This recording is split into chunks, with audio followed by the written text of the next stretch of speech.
ఈరోజు Adoni sub registrar కార్యాలయం నందు జరుగుతున్నటువంటి రిజిస్ట్రేషన్ల సందర్భంగా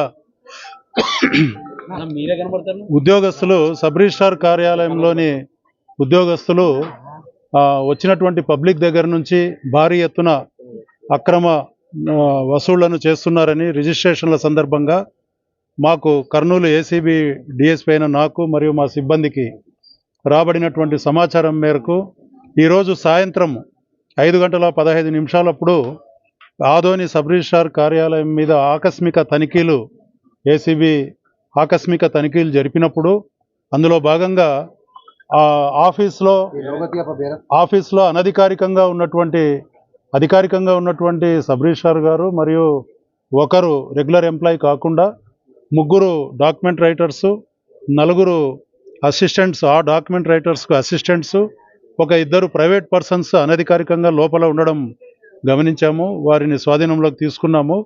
వారిని, ఆ ప్రైవేట్ పర్సన్స్ను, తర్వాత డాక్యుమెంట్ రైటర్స్ను, తర్వాత ఆఫీసు పరిసరాలను, ఆఫీస్లోని గదులను అన్నిటినీ క్షుణ్ణంగా తనిఖీ చేసినప్పుడు మొత్తంగా 1,18,730 రూపాయలు లెక్క తెలియనటువంటి అనధికారికమైనటువంటి సొమ్మును స్వాధీనం చేసుకోవడం జరిగింది. దీనికంతా కూడా వాళ్ళు లెక్క చెప్పాల్సి ఉంటుంది.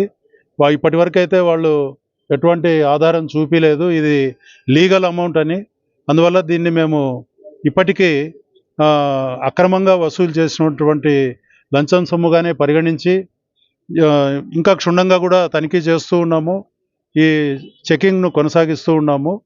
చెకింగ్ అంతా అయినటువంటి తర్వాత, ఈ సర్ప్రైజ్ చెక్ అంతా కంప్లీట్ అయినటువంటి తర్వాత ఒక రిపోర్టును జనరేట్ చేసి వీళ్ళ మీద ఎవరెవరైతే ఏ ఏ చర్యలకు బాధ్యులో దాన్ని అంతా కూడా కూలంకషంగా ఆ రిపోర్ట్లో రాసి పై అధికారులకు పంపించడం జరుగుతుంది. తదుపరి ఉత్తర్వుల మేరకు వీరి మీద శాఖాపరమైనటువంటి చర్యలకు మేము చేపట్టడం జరుగుతుంది. నా పేరు సీతారామరావు, కర్నూలు ఏసీబీ డిఎస్పీ అండి.